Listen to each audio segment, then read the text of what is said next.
Buenos días, profesor Jan. Mi grupo está conformado por Valeria Martínez, Estefanía Zambrano y mi persona Sofía Contreras. En este video vamos a hablar sobre la contabilidad. Sabemos bien que esto es un instrumento que las matemáticas nos ofrece para muchas circunstancias de nuestra vida que puede llegar a ser muy importante. ¿Qué es la contabilidad? La contabilidad es una rama de la contaduría pública, la cual se encarga de cuantificar, medir y analizar la realidad económica, las operaciones de las organizaciones, para poder conocer el estado financiero y controlar la información, de manera sistemática y ordenada para las distintas partes interesadas. ¿Qué es un asiento contable? Un asiento contable es una anotación en el libro de contabilidad que refleja los movimientos económicos de una persona o institución, además de registrar un suceso económico que transforma de algún modo la parte cuantitativa y cualitativa. Los asientos pueden ser asientos de ajuste, asientos de cierre del ejercicio, asientos de regularización. Al final del periodo se regularizan las cuentas de gastos e ingresos, pasando a la cuenta el resultado del ejercicio. Y asientos de cierre es el asiento que cierra todas las cuentas utilizadas durante el ejercicio. La cuenta T hace referencia a la representación gráfica de la contabilidad con sus diferentes elementos. Esta permite hacer registros contables y es la más utilizada para consignar hechos económicos. Una cuenta T está formada por lo general por lo siguiente: concepto o nombre de la cuenta, el código de la cuenta, su lado débito, su lado crédito, sus movimientos débito y crédito y su saldo. La cuenta T permite saber si ésta está en la capacidad de dar y recibir, o sea, de obtener crédito y débito. Una cuenta contable como tal debe cumplir con estas dos funciones. Activos son los recursos y bienes que una empresa posee para realizar sus operaciones financieras, con el fin de obtener dinero gracias a estos. ¿Cuáles son los tipos de activos? Hay dos. El activo fijo, maquinaria y bienes inmuebles, los cuales no están disponibles para la venta, sino que hacen parte material de la empresa.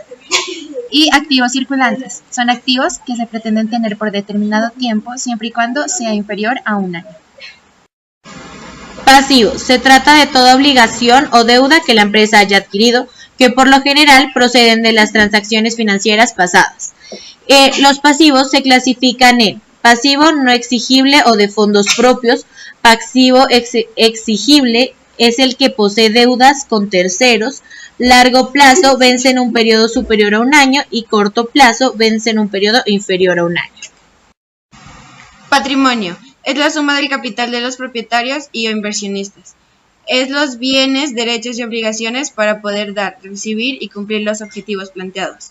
Patrimonio neto es la relación que hay entre los pasivos y los activos. Es el valor total de la empresa descontando las deudas en sí. Activos menos pasivos es igual al patrimonio neto. Cuentas del activo. Caja. Representa dinero en efectivo. Esta cuenta aumenta cuando se recibe en efectivo y disminuye cuando se paga en efectivo. Bancos. Valor de los depósitos a favor de la empresa. Mercancía. Objeto de compra o venta. Esta cuenta aumenta cuando nos compran o nos devuelven mercancía y disminuye cuando se vende o se devuelven mercancías. Clientes. Son personas que deben al negocio por haberles vendido mercancías a crédito, sin garantía documental. Esta aumenta cada vez que se venden mercancías a crédito y disminuye cuando el cliente paga parcialmente la cuenta, devuelve la mercancía o se le aplica algún descuento. Documentos por cobrar. Son documentos. ¿Qué pasó? Qué raro. Deudores diversos. Aquellos que deben a la empresa por motivos diferentes a la compra de mercancía. Terrenos. Espacios de tierra que pertenecen al comerciante. Edificios. Propiedades del comerciante. Equipo de oficina. Mesas, tableros, marcadores, todo lo que conforma prácticamente una oficina. Equipo de entrega. Son vehículos de transporte utilizados para el reparto de mercancía. Maquinaria. Son instrumentos para la producción. Depósitos de garantía. Valores o servicios que disfrutará el negocio. Publicidad. Forma en la que se da a conocer la actividad y servicio del negocio. Papelería y útiles, materiales que se necesitan para las actividades de la empresa. Gastos de instalación, todos los gastos que se realizan a favor de las instalaciones del local. Las primas de seguros son pagos que realizan los comerciantes a compañías aseguradoras. Las rentas, si es necesario, es el arrendamiento que el comerciante debe pagar anual, semestral o mensualmente por el local. Por último, los intereses pagados por anticipado. Estos son los intereses que se pagan antes de la fecha de vencimiento del crédito. Ahora vamos a dar a conocer las cuentas de los pasivos, que son las siguientes. Los proveedores, personas o casa comercial a la cual se le debe por haberle comprado mercancía a crédito sin garantía documental. Documentos por pagar, títulos de crédito a cargo del negocio, que pueden ser letras de cambio, pagarés, etc. Acreedores diversos son las personas a las que se les debe por razones diferentes a la compra de mercancía. Acreedores hipotecarios o cuentas por pagar son los contratos que tienen por garantía bienes inmuebles. Intereses cobrados por anticipado son los intereses que no se han vencido pero se hayan cobrado anticipadamente. Rentas cobradas por anticipado, rentas mensuales, anuales o semestrales que aún no se han vencido pero fueron cobradas anticipadamente. Mercantil es llevado por las cámaras de comercio y es allí donde deben inscribirse las personas que ejerzan en forma profesional el comercio. Esta inscripción se debe hacer dentro del mes siguiente al inicio de su actividad comercial y deberá ser renovada cada año dentro de los 3 primeros meses. ¿En qué consiste el registro mercantil? El registro mercantil permite a todos los empresarios ejercer cualquier actividad comercial y acreditar públicamente su calidad de comerciante. Además, el registro mercantil le permite a los empresarios tener acceso a información clave para que amplíen su portafolio de posibles clientes y proveedores.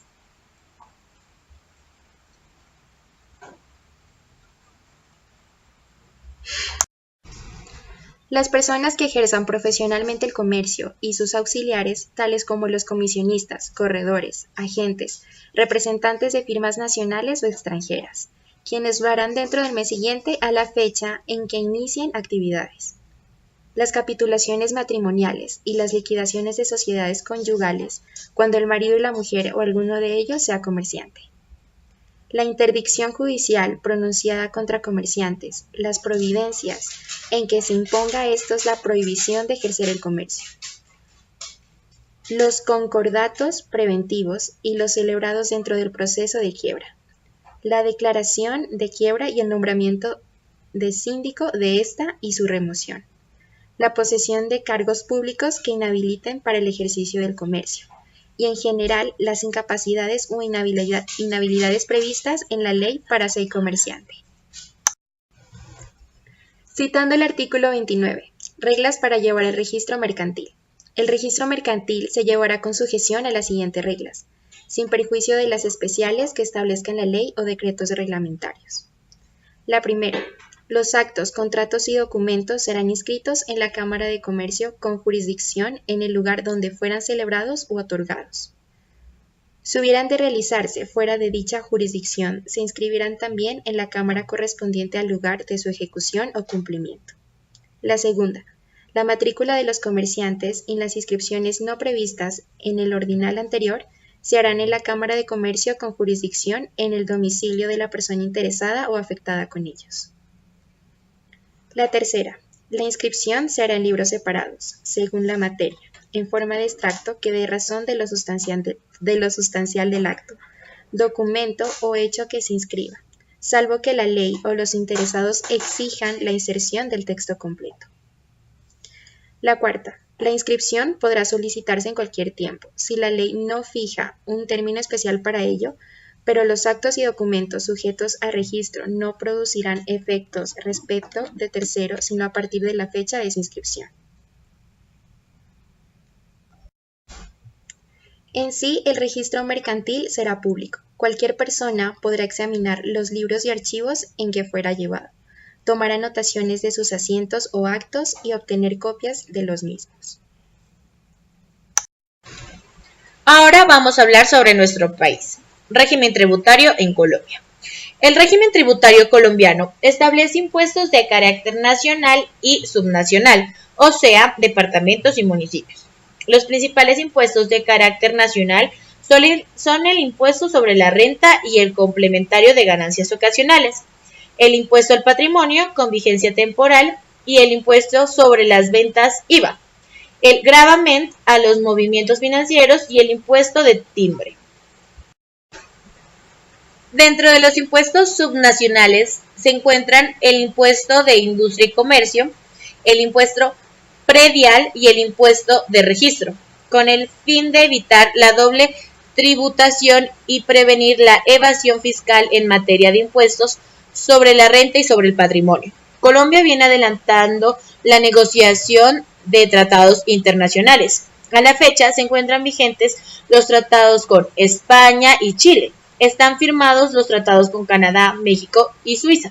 Y se encuentran en negociaciones los convenios con Alemania, Estados Unidos, Países Bajos, India, Bélgica, República Checa, Corea, Japón, Francia, Israel y los Emiratos Árabes. A continuación describiremos algunos de los impuestos antes nombrados.